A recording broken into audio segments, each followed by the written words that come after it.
So guys আজকে video দেখাবো Poco অথবা রেডমি মোবাইলের আপনি কিভাবে নোটিফিকেশন সাউন্ড চেঞ্জ করবেন অথবা নোটিফিকেশন সাউন্ড আপনি কিভাবে পরিবর্তন করবেন অথবা অ্যাড করবেন।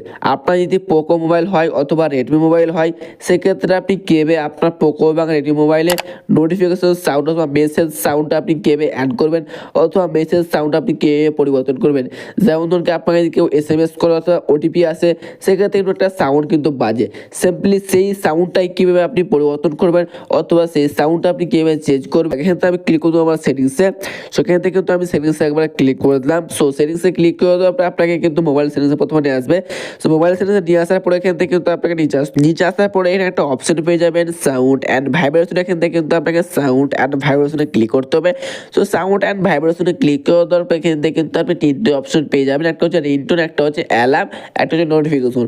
আমরা যেহেতু নোটিফিকেশন সাউন্ড অ্যাড করবো অথবা মেসেজ সাউন্ড অ্যাড করবো সেক্ষেত্রে আপনার কাজ হবে এখান থেকে ক্লিক করতে হবে নোটিফিকেশনে। সো আমি নোটিফিকেশনে কিন্তু আমি ক্লিক করলাম। নোটিফিকেশনে ক্লিক করে দেওয়ার পরে এখান থেকে কিন্তু আপনি নোটিফিকেশন সাউন্ড অ্যাড করার জন্য আপনাকে এখানে ক্লিক করতে হবে অ্যাকাউন্ট। এখান থেকে কিন্তু আপনি অ্যাকাউন্টে একবার ক্লিক করে দেবেন। দেন অ্যাকাউন্ট অপশনে ক্লিক করে দেওয়ার পরে এখান থেকে আপনাকে ক্লিক করতে হবে রিংটোন। এখানে কিন্তু আপনি রিংটোনে একবার টিক মারিয়ে দেবেন বা ক্লিক করবেন। রিংটোনে ক্লিক করে দেওয়ার পরে এখান থেকে কিন্তু আপনাকে অনেকগুলো রিংটোন শো করবে অথবা অনেকগুলো মেসেজ সাউন্ড আপনার এখানে শো করবে। যেমন ধরুন এখান থেকে কিন্তু আপনি আদার্স বা অনেকগুলো সাউন্ড পেয়ে যাচ্ছেন।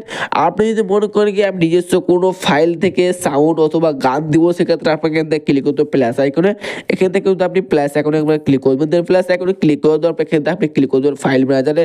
সো ফাইল ম্যানেজারে ক্লিক করে দেওয়ার পর এখান থেকে আপনার যে কোনো ফাইলের অডিও অথবা ভিডিও আপনি যদি মনে করেন কি আমি দিব সেক্ষেত্রে কিন্তু আপনি এখানে টিক মার দিয়ে দেওয়ার পরে এটা আপনি ওকে থেকে একবার ক্লিক করবেন। সো ওকে ক্লিক করলে কিন্তু সেটা কিন্তু এখানে চলে আসবে।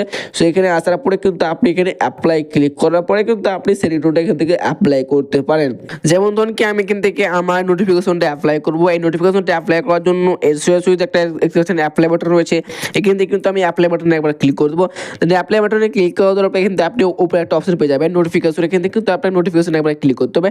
সেখান থেকে নোটিফিকেশন কিন্তু আমি একবার ক্লিক করবো। নোটিফিকেশনে ক্লিক করে দেওয়ার পরে এটা কিন্তু অ্যাপ্লাই হয়ে গেল। বাট এখান থেকে নোটিফিকেশনটা আমি অ্যাপ্লাই করলাম। এখন যদি আমার মোবাইল নোটিফিকেশন আসে অথবা SMS আসে অথবা কোনো OTP আসে সেক্ষেত্রে কিন্তু আমার এই সাউন্ডটা বেজে উঠবে বা এই সাউন্ডটা বাজবে, যেটা আমি বর্তমানে অ্যাপ্লাই করলাম অথবা যেটা বর্তমানে কিন্তু আমি সেট করলাম। এভাবে কিন্তু আপনি খুব সহজে আপনার ইচ্ছা মতো যে কোনো রিংটোনকে অথবা যে কোনো নোটিফিকেশন সাউন্ডকে আপনি এখান থেকে অ্যাপ্লাই করতে পারেন অথবা সেট করতে পারেন। সেটা ছিল মূলত আজকের ভিডিও। সেট কোনো ইনফরমেটিভ এবং সিকিউরিটি ভিডিও পাওয়ার জন্য এই চ্যানেলটা সাবস্ক্রাইব করে একটা লাইক করে দেবেন।